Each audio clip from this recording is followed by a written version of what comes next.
যমুনা ভবনে আজ এক নজিরবিহীন ও ঐতিহাসিক অধ্যায় রচিত হল, যা দেশের লাখো সরকারি চাকরিজীবীর ভাগ্য নতুন করে নির্ধারণ করতে যাচ্ছে।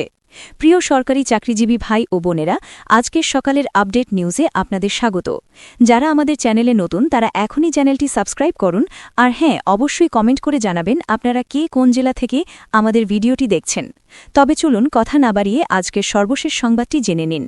সরকারের সর্বোচ্চ নীতি নির্ধারণী পর্যায়ের এই বৈঠক থেকে ৩ ধাপে জাতীয় নবম পে স্কেল কার্যকরের যে চূড়ান্ত সিদ্ধান্ত এসেছে তা কেবল একটি প্রশাসনিক ঘোষণা নয়, বরং এটি দেশের প্রশাসনিক কাঠামোর ইতিহাসে একটি মাইলফলক হিসেবে চিহ্নিত হয়ে থাকবে। যমুনা ভবনের আজকের এই রুদ্ধদ্বার বৈঠক ও তার পরবর্তী সিদ্ধান্ত সরকারি চাকরিজীবীদের জীবনে বাস্তবিক অর্থেই এক বিশাল মোড় ঘুরিয়ে দিয়েছে। দীর্ঘ প্রতীক্ষা, নানা জল্পনা কল্পনা, রাজপথে আন্দোলন, দাবি দেওয়া পেশ এবং সরকারের পক্ষ থেকে দেওয়া নানা প্রতিশ্রুতির পর অবশেষে জাতীয় নবম পে স্কেল কার্যকরের একটি পূর্ণাঙ্গ ও বাস্তবসম্মত রূপরেখা নির্ধারণ করা সম্ভব হয়েছে। এই ঐতিহাসিক সিদ্ধান্তের মধ্য দিয়ে শুধু সরকারি বেতন কাঠামোই নয়, বরং আমল বদলে যাচ্ছে সরকারি কর্মচারী ও কর্মকর্তাদের দীর্ঘমেয়াদী আর্থিক নিরাপত্তা, তাদের পরিবারের ভবিষ্যৎ পরিকল্পনা এবং অবসর পরবর্তী জীবনের কঠিন বাস্তবতা।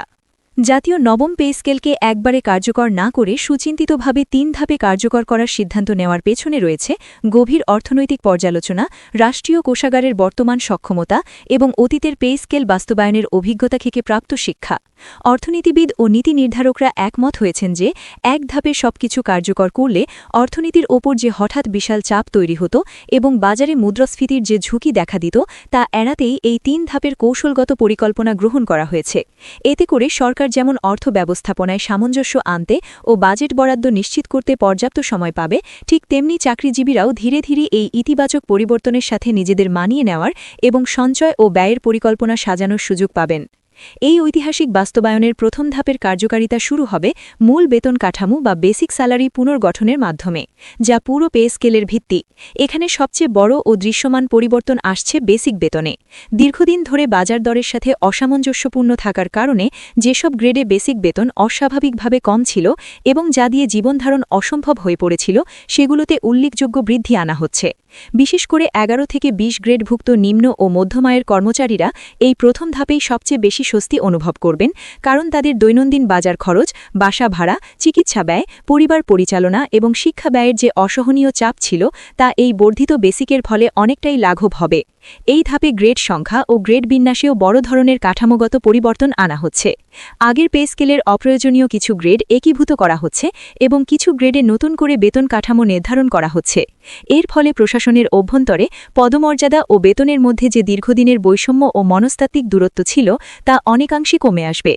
একই ধরনের দায়িত্ব পালন করেও বিভিন্ন দপ্তরে যে বেতন পার্থক্য তৈরি হয়েছিল, নবম পে স্কেলে তা সমন্বয় করার উদ্যোগ নেওয়া হয়েছে। সবচেয়ে আশার কথা হল, বেসিক বেতন বাড়ার সঙ্গে সঙ্গে স্বাভাবিক নিয়মেই বাড়বে সব ধরনের আনুষঙ্গিক ভাতা। এর মধ্যে বাড়ি ভাড়া ভাতা, চিকিৎসা ভাতা, যাতায়াত ভাতা, টিফিন ভাতা এবং শিক্ষা সহায়ক ভাতা অন্যতম। সবকিছুর হিসাব হবে এই নতুন বর্ধিত বেসিকের উপর ভিত্তি করে। ফলে মাস শেষে বেতনের মোট অঙ্ক বা গ্রস স্যালারি শুধু কাগজে কলমে নয়, বাস্তবেও উল্লেখযোগ্যভাবে বাড়বে। অনেক চাকরিজীবী যাদের মাসের শেষ দিকে সংসার চালাতে ঋণ করতে হতো বা হিমশিম খেতে হতো, তারা এখন কিছুটা হলেও স্বস্তির নিঃশ্বাস ফেলতে পারবেন এবং একটি মর্যাদাপূর্ণ জীবনযাপন করতে পারবেন। বাস্তবায়নের দ্বিতীয় ধাপে কার্যকর হবে ইনক্রিমেন্ট পদ্ধতি ও বার্ষিক বেতন বৃদ্ধির আধুনিক ও নতুন কাঠামো। এখানে যে বড় পরিবর্তনটি আসছে তা হল ইনক্রিমেন্টের হার ও পদ্ধতি। আগের পে স্কেলে যেখানে অনেক ক্ষেত্রে নির্দিষ্ট অঙ্কে বা ফিক্সড অ্যামাউন্টে ইনক্রিমেন্ট দেওয়া হতো, সেখানে নবম পে স্কেলে ইনক্রিমেন্ট হবে সম্পূর্ণ শতাংশ ভিত্তিক বা পার্সেন্টেজ হারে।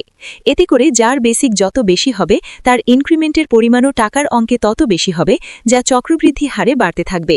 এতে করে দীর্ঘমেয়াদে একজন কর্মচারীর বেতনের প্রবৃদ্ধি বা গ্রোথ আরও শক্তিশালী ও টেকসই হবে। এই ধাপে টাইম স্কেল ও সিলেকশন গ্রেড নিয়েও যুগান্তকারী নতুন সিদ্ধান্ত নেওয়া হয়েছে, যা দীর্ঘদিনের দাবি ছিল। অনেক দক্ষ কর্মকর্তা ও কর্মচারী পদোন্নতির সুযোগ না থাকায় বছরের পর বছর একই গ্রেডে বা একই পদে আটকে ছিল, যা তাদের হতাশা তৈরি করেছিল। নতুন কাঠামোতে নির্দিষ্ট সময় ও কর্মমূল্যায়নের ভিত্তিতে স্বয়ংক্রিয়ভাবে টাইম স্কেল ও সিলেকশন গ্রেড পাওয়ার সুযোগ ও পরিধি বাড়ানো হচ্ছে। এতে করে কর্মজীবনে স্থিরতা বা ব্লক পোস্টের সমস্যা কমবে এবং কাজের প্রতি আগ্রহ, উদ্দীপনা ও দায়িত্ববোধ বহুগুণে বাড়বে। বাস্তবায়নের তৃতীয় এবং সম্ভবত সবচেয়ে সংবেদনশীল ধাপে গুরুত্বপূর্ণ পরিবর্তন আসছে পেনশন ও অবসর সুবিধায়। নবম পে স্কেলে পেনশনের হিসাব হবে নতুন বেসিক ও নতুন গড় বেতনের ওপর ভিত্তি করে। এর ফলে ভবিষ্যতে যারা অবসরে যাবেন তারা আগের তুলনায় অনেক বেশি অঙ্কের পেনশন ও এককালীন সুবিধা পাবেন। শুধু তাই নয়, সরকার মানবিক দিক বিবেচনা করে সিদ্ধান্ত নিয়েছে যে ইতোমধ্যে যারা অবসর গ্রহণ করেছেন এবং মানবেতর জীবনযাপন করছেন তাদের পেনশনও ধাপে ধাপে সমন্বয় করার পরিকল্পনা নেওয়া হয়েছে। এই ধাপে গ্র্যাচুইটি, আনুতোষিক, অবসর ভাতা ও লাম্প গ্র্যান্ট সহ অন্যান্য সুবিধাও নতুনভাবে ও বর্ধিত হারে নির্ধারণ করা হবে। একজন সরকারি কর্মচারী তার যৌবনের সেরা সময়টা রাষ্ট্রের সেবায় ব্যয় করার পর কর্মজীবন শেষে যাতে কারও মুখাপেক্ষী না হয়ে সম্মানজনক জীবনযাপন করতে পারেন, সেটাই এই ধাপের মূল লক্ষ্য। দীর্ঘদিন ধরে অবসরপ্রাপ্তরা যে আর্থিক সংকট ও চিকিৎসার অভাবে কষ্টের কথা বলে আসছিলেন, নবম পে স্কেলের এই অংশ সেই সংকট অনেকটাই দূর করবে বলে আশা করা হচ্ছে। 3 ধাপে কার্যকর করার আরেকটি বড় ও কৌশলগত সুবিধা হল জাতীয় অর্থনীতির ওপর সম্ভাব্য ধাক্কা সামলানো। একবারে বিশাল অঙ্কের বেতন বৃদ্ধি কার্যকর হলে বাজারে টাকার প্রবাহ হঠাৎ বেড়ে যায়, যার ফলে অসাধু ব্যবসায়ীরা পণ্যের দাম বাড়িয়ে দেয় এবং মুদ্রাস্ফীতি বাড়ার তীব্র ঝুঁকি থাকে। কিন্তু ধাপে ধাপে বাস্তবায়নের ফলে বাজার ধীরে ধীরে এই পরিবর্তন গ্রহণ করতে ও মানিয়ে নিতে পারবে। এতে করে দ্রব্যমূল্যের ওপর হঠাৎ কোনো অতিরিক্ত চাপ পড়বে না এবং সাধারণ মানুষও এর নেতিবাচক প্রভাব থেকে কিছুটা রক্ষা পাবে। এই সিদ্ধান্তের ফলে সরকারি চাকরি আবারও দেশের মেধাবী তরুণদের কাছে আরও আকর্ষণীয় ও লোভনীয় হয়ে উঠবে। গত কয়েক বছরে বহুজাতিক কোম্পানি ও বেসরকারি খাতের সাথে বেতন ও সুযোগ সুবিধায় প্রতিযোগিতায় সরকারি চাকরি অনেক সময় পিছিয়ে পড়ছিল, যার ফলে ব্রেইন ড্রেন হচ্ছিল। নবম পে স্কেলের মাধ্যমে সেই ব্যবধান উল্লেখযোগ্যভাবে কমে আসবে। বিশ্ববিদ্যালয়ের সেরা ও মেধাবী শিক্ষার্থীরা আবারও সরকারি চাকরিকে তাদের প্রথম পছন্দের ক্যারিয়ার হিসেবে গুরুত্বের সাথে ভাববে। একই সঙ্গে এই নতুন ও আধুনিক পে স্কেল প্রশাসনিক শৃঙ্খলা, জবাবদিহিতা ও কর্মদক্ষতা বাড়াতেও বিশেষ ভূমিকা রাখবে, কারণ বেতন ও সুবিধা বাড়লে কাজের প্রতি দায়বদ্ধতা ও নৈতিকতাও বাড়ে। নতুন কাঠামোতে শুধু বেতন বৃদ্ধি নয়, বরং কর্মমূল্যায়ন বা পারফরমেন্স অ্যাপ্রাইজালের বিষয়টি আরও গুরুত্ব পাচ্ছে, যা দীর্ঘমেয়াদে জনসেবার মান উন্নত করবে এবং